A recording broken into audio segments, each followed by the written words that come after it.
Bonsoir. Bonsoir. Modeste Dossou, bonsoir. Bonsoir. Vendredi dernier, des coups de feu ont été entendus dans la plus grande garnison de Guinée-Conakry. Et dans la soirée, le ministre de la Défense a fait sortir un communiqué pour notifier à la communauté nationale et internationale que c'était des individus armés non identifiés qui ont essayé de prendre le contrôle de la garnison, mais que la situation est sous contrôle. Arnaud Deguenon, est-ce que vous établissez un lien entre ces sommations, ces coups de sommation et le double scrutin qui est pour moins de 24 heures? Ah oui, il y a un lien vraiment étroit par rapport à la situation et cela dénote déjà du climat au sein de l'armée. Visiblement, jusqu'à présent, on voit que l'armée est du côté du pouvoir et tout ce jour, le président Alpha Condé a les mains libres pour agir. Mais ça commence déjà par craindre parce qu'on a commencé par voir ces signaux. C'est un signal pour dire, ah, ça peut, si jamais ça ne va pas, ça va mal tourner. Et si jamais également l'armée allait dans ce sens, ça va vraiment craindre. On ne sait pas ce que ça va donner. C'est là l'inquiétude. On ne sait pas ce que ça va donner. Modeste Dossou, est-ce que vous pensez comme d'autres qui assimilent ces faits à une tentative à voter de coup d'État? Non, je ne dirais pas qu'il s'agisse d'une tentative à voter de coup d'État. Il y a sûrement beaucoup de gens parlaient de mutinerie au sein de l'armée. Jusqu'à présent, c'est des rumeurs. Le communiqué du ministère de la Défense n'a pas été aussi clair en ce qui concerne ce qui s'est passé. Le ministère de la Défense a simplement dit, bon, il y a eu des coups de feu, on a arrêté 2 personnes et tout. Ça veut dire qu'il y a encore des gens parmi les tireurs qui sont en cavale. Et on n'a pas dit dans quelles circonstances ces coups de feu ont été tirés, et c'est quand même dans un camp militaire.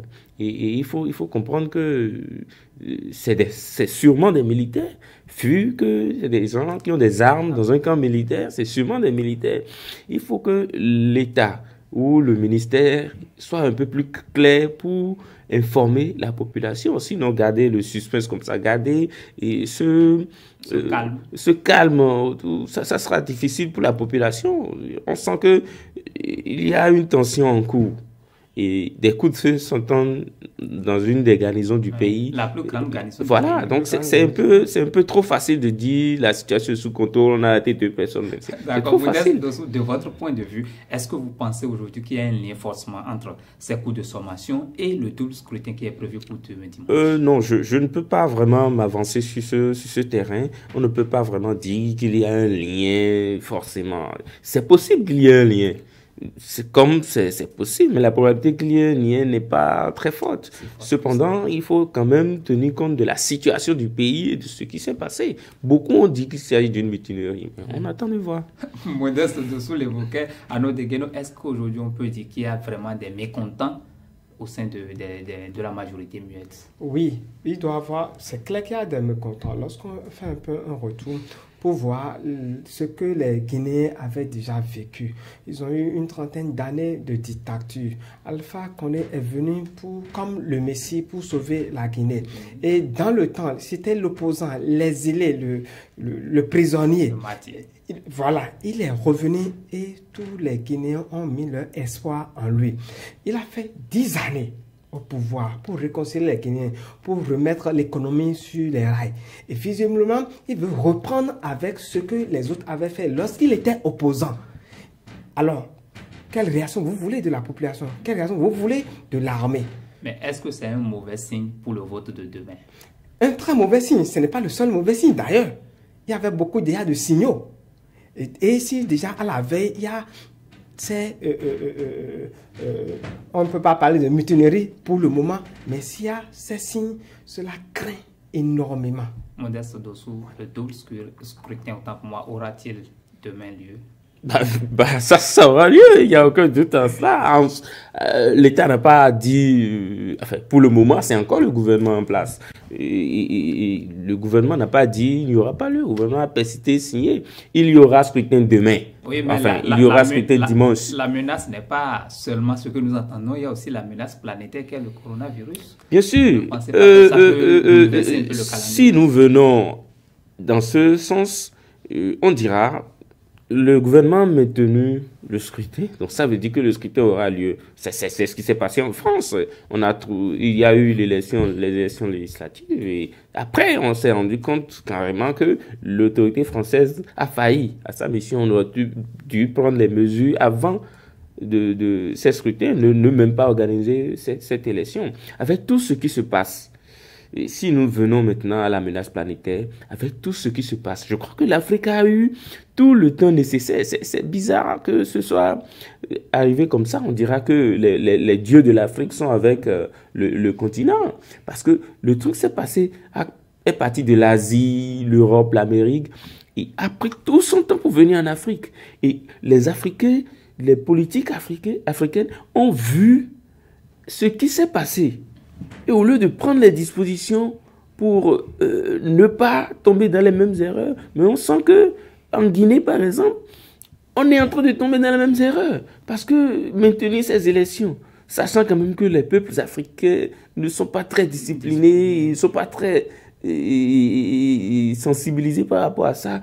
Maintenir ces élections, c'est pour moi une grosse erreur. Maintenant, bon, cela reste de la politique. Et quand on sait que les dirigeants africains qui essaient de forcer la main, maintenir les échéances politiques, maintenir tout ce qui est politique, sont souvent, pour la plupart, ceux qui cherchent à se maintenir au pouvoir, on peut comprendre ce qui se passe.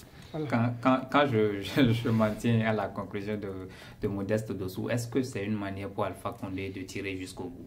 Ah oui, c'est vraiment une manière de tirer jusqu'au bout parce que on l'avait déjà alerté plusieurs fois, mais visiblement Alpha Condé ne veut entendre personne.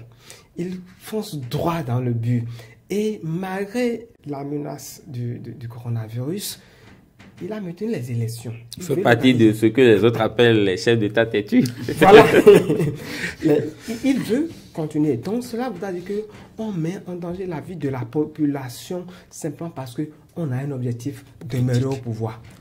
L'objectif, selon vous, ça irait du troisième mandat? C'est clair. Tout s'annonce. Le schéma est déjà là, bien dessiné. Modeste Dossou, quel serait maintenant le plan pour l'opposition qui continue de boycotter ce vote? D'abord, je tiens à rectifier, enfin pas rectifier, mais dire que ce n'est pas forcément l'objectif. Alassane Ouattara de Côte d'Ivoire nous a un peu fait maintenir le suspense avant de dire qu'il ne serait pas candidat. Mais pour le moment, on ne sait pas. C'est vrai que tout est tracé pour que le président de la République se présente à nouveau. Maintenant, bon, il faut déjà qu'on sache le contenu de cette révision, enfin l'intention du président. Il n'a pas encore dit s'il allait se présenter et commencer par cette nouvelle constitution ou pas. Donc, je pense qu'il ne faut pas tout de suite dire que, même s'il donne les signaux de quelqu'un qui veut se maintenir au pouvoir. Maintenant, par rapport à l'opposition, je pense que la stratégie actuelle, vu les circonstances actuelles, la stratégie n'est pas d'appeler à la manifestation comme ils sont en train de le faire. Mais est-ce que la politique de la chaise vide pour vous constitue ici un moyen de pression? Non. Le boycott? La politique de la chaise vide, on a vu dans beaucoup de pays en Afrique, n'a jamais profité à l'opposition. Et finalement, qui a perdu, c'est le peuple. Et c'est l'opposition qui a perdu. Le mieux, je ne suis pas un super politologue, je ne suis qu'un observateur. Alors, je ne peux que dire ce que je pense. Certes, la politique de la chaise vide ne marcherait pas, n'a jamais marché, ne marcherait éventuellement pas, mais ce n'est pas l'appel à la manifestation. Aujourd'hui, dans ces circonstances-là, qui serait le mieux je ne sais pas si ce serait la porte de sortie, mais je sais que ce n'est pas le mieux conseillé.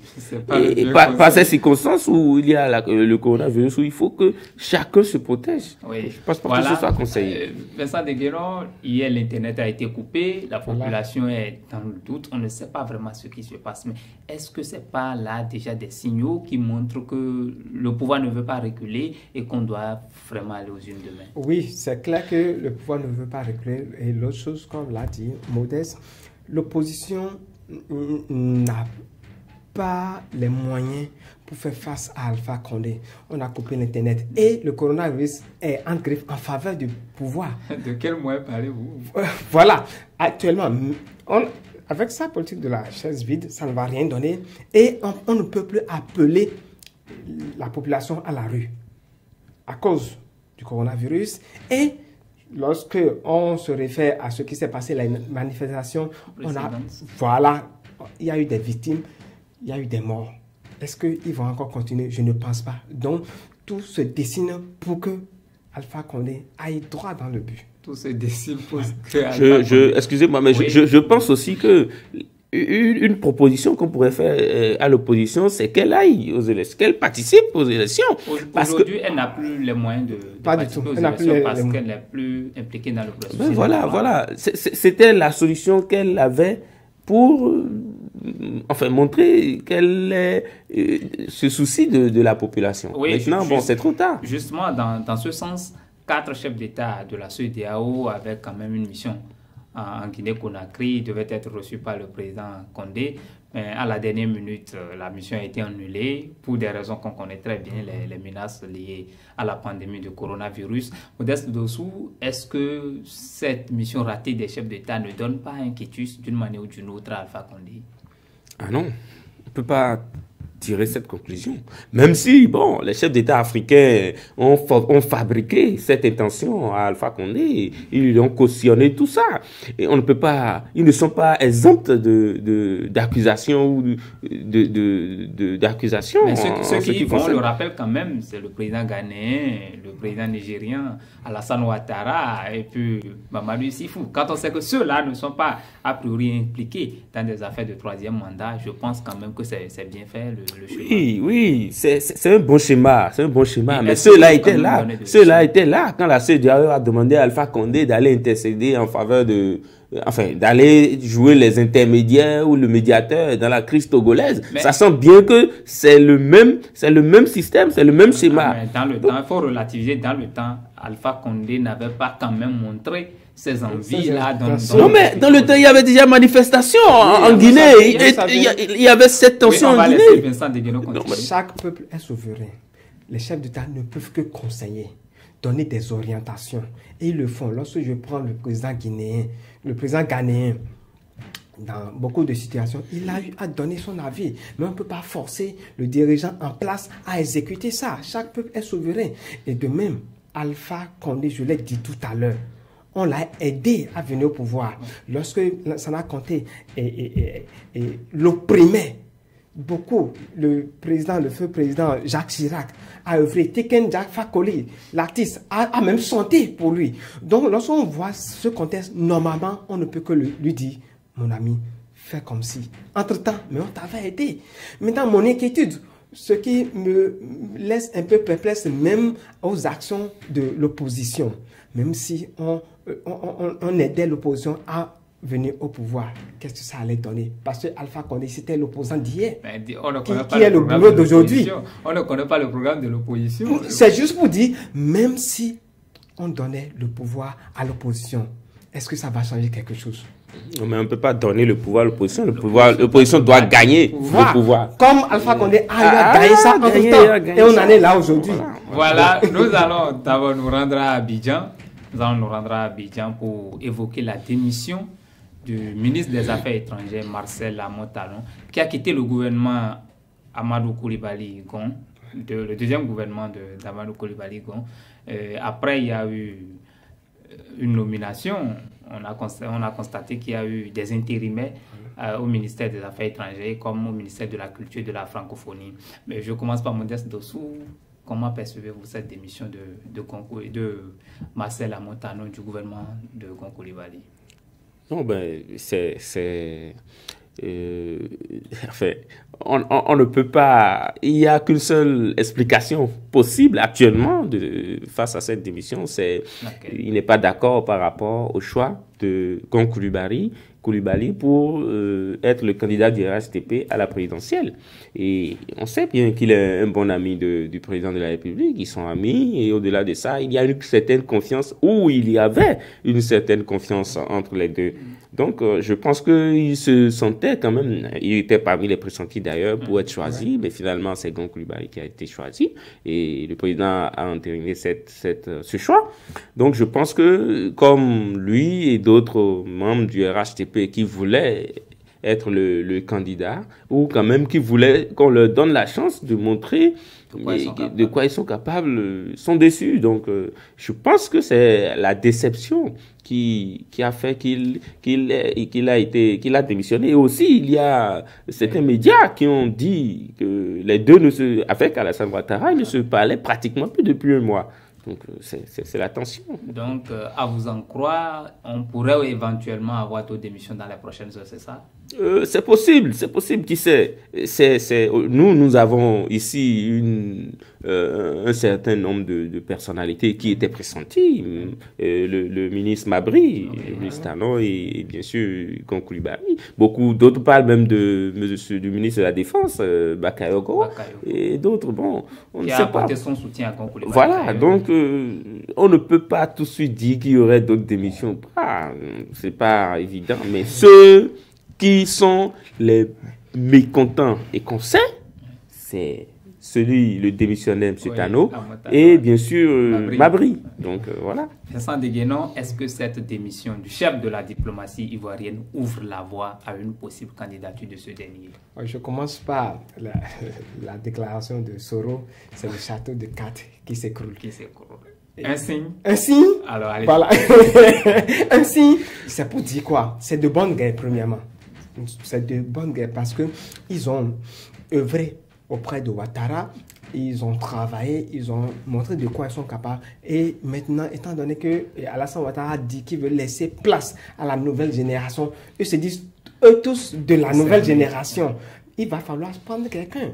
Il va falloir qu'il y ait des gens qui fassent de consensus. Donc, qu'il y ait de frustration, c'est normal. Mais il faut qu'ils fassent un pas pour s'entendre. Tout le monde ne peut pas être au pouvoir. Maintenant, l'autre chose, par rapport à cette démission, ça montre déjà la fissure interne qu'il y a qui n'était pas visible. Parce qu'on faisait croire que, bon, au niveau de la RHDP, tout allait bien. Pas du tout.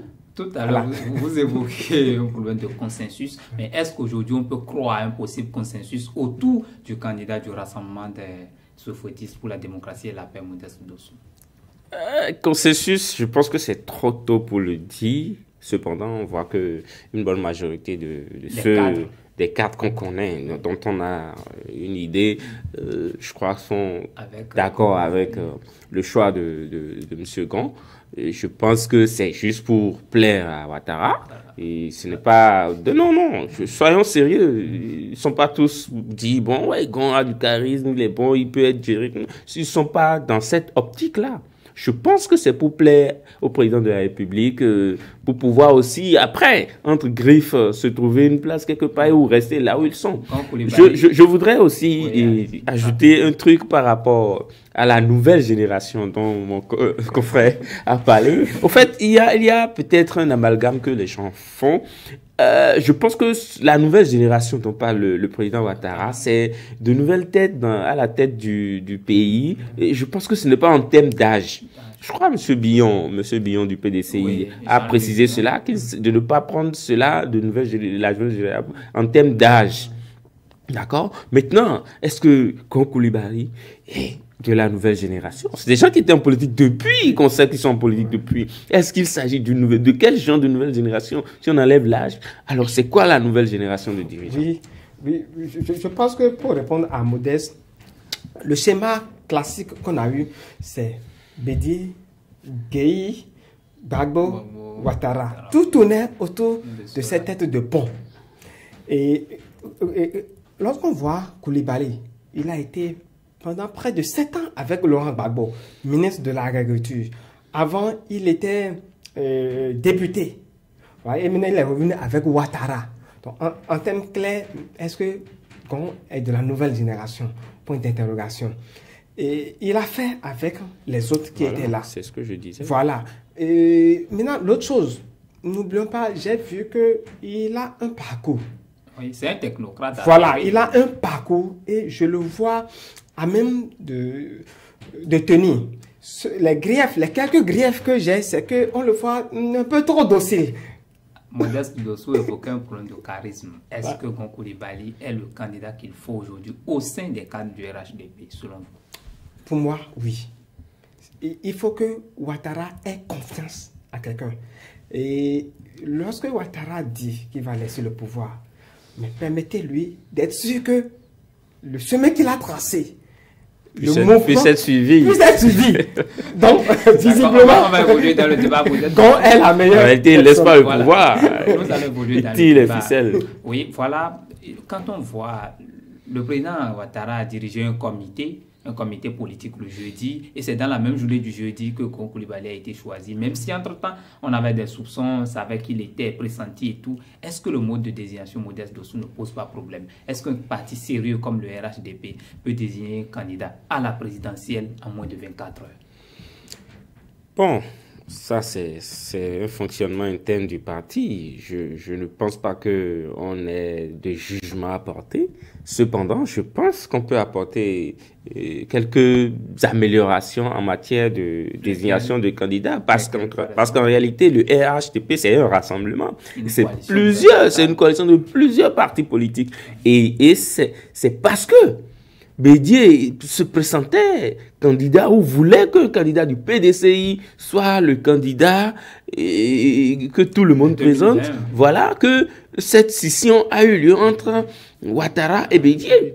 Donc, ceux qui sont venus au RHDP, je pense que pour la plupart, c'est parce qu'ils se disent qu'un des miens pourrait être celui-là qui sera pressenti candidat. Donc, je pense qu'au-delà de la façon dont ça s'est déroulé, qu'il pourrait y avoir des primaires ou carrément une réunion entre tous pour avoir une idée sur qui choisit, qui ne pas choisir, qui sont les volontaires. Enfin, faire en sorte quand même qu'il y ait une certaine... que tout le monde se retrouve à travers un candidat désigné. Cependant, on ne sait pas ce qui s'est passé en amont jusqu'à ce qu'on ait ce résultat. Donc, on ne peut pas juger. Oui, Vincent Deguelo, est-ce que le mode de désignation du Premier ministre Gon Coulibaly vous convainc?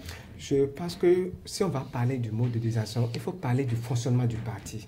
En général, en Afrique, comment les partis fonctionnent? C'est une seule personne qui finance. Et à l'approche des élections, cette personne décide.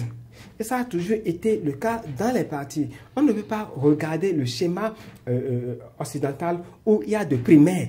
Non. Est-ce que le financement du parti se fait par tout le monde? Est-ce que tout le monde participe au financement, à la gestion du parti? Je ne pense pas. Donc, Ouattara, c'est une réunion de moins d'une heure. Il a été désigné. Donc, Ouattara, le jeu était déjà fait. Les dés étaient déjà pipés à l'avance par rapport au fonctionnement interne du parti avant qu'on en arrive là. C'était une formalité. C'est juste une formalité. Donc, on ne peut pas voir le schéma des autres pays où on parle de primaire, où il y a ces négociations d'abord. Pas du tout. D'accord.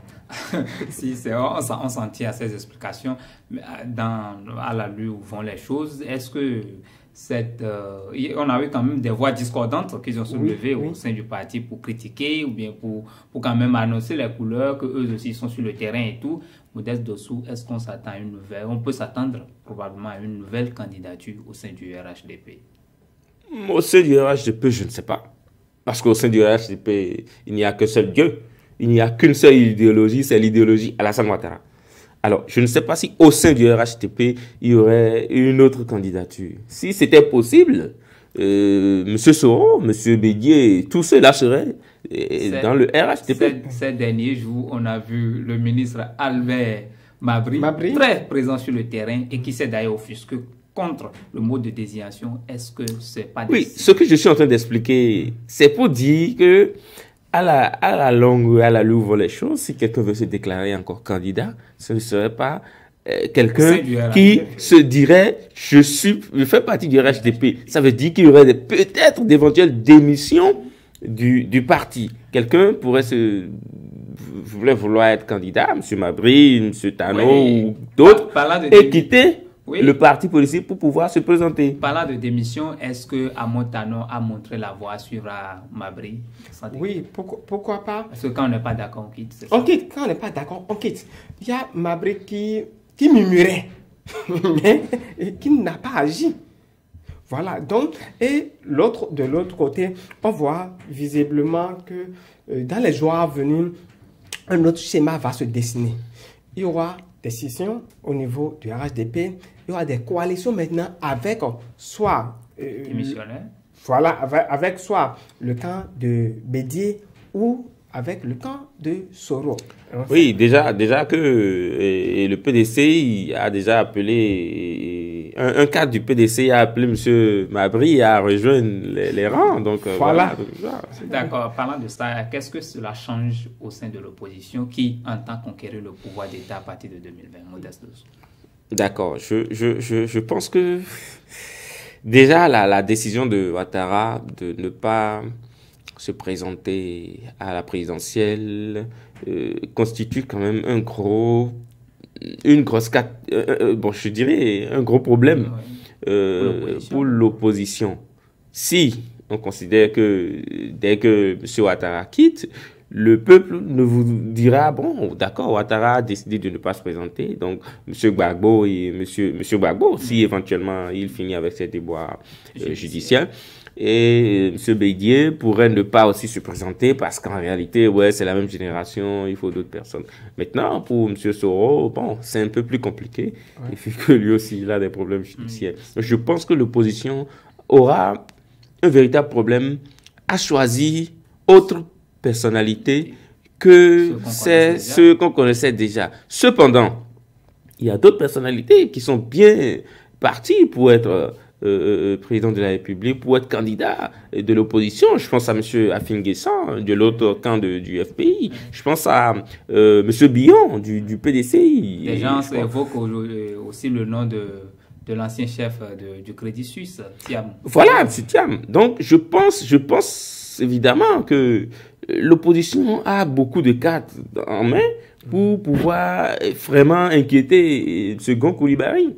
Donc, il n'y a pas vraiment un problème. Si on décide d'aller candidater, il faut envoyer sa meilleure pièce. Je pense que la meilleure solution pour l'opposition aujourd'hui, c'est que les leaders de cette opposition ne forcent pas les choses. Il devrait aussi faire comme M. Alassane Ouattara. D'accord. Pour combler le vide quand même au sein de son gouvernement, le président Ouattara a nommé hier 2 ministres intérimaires à la diplomatie, à la culture et à la francophonie. Vincent Deguenon, au lieu d'un remaniement technique ou un remaniement du gouvernement, il a préféré nommer des intérimaires. Est-ce que c'est une manière de voir un peu la situation et de pouvoir jouer à toutes les cartes possibles? Là où il est maintenant, il va falloir repositionner d'autres personnalités pour qu'il y ait l'équilibre. Il va faire de nominations en tenant compte de l'échéance. De 2020. Exactement. La présidentielle. Voilà. Donc, voilà que nous sommes à 7 mois. Nous sommes à 7 mois. Donc, c'est dans ce sens que j'ai compris finalement qu'il prend tout son temps pour voir. Si entre-temps, il y a des dissidents, si entre-temps, on peut récupérer d'autres pions de l'autre camp, on le fera. Modeste Dossou, oui, projection sur le prochain gouvernement. L'idée, c'est d'avoir quelques ministres de 6 mois. C'est-à-dire les gens qui vont être ministère pendant 6 mois ou 5 ou quelques mois. Et ce serait des récompenses, en fait. Ce ne serait pas pour travailler ou ce serait des récompenses. L'histoire, c'est comme mon confrère a dit, c'est de trouver quand même, négocier avec des gens pour qu'ils soutiennent Second Coulibaly à la présidentielle et on place leurs protégés ou les leurs au sein du gouvernement. Et, voilà, ce sera comme des récompenses. Voilà, amis internautes de Beneweb TV, c'est sur ces mots que prennent fait aujourd'hui notre décryptage. Merci de nous avoir suivis et à très bientôt.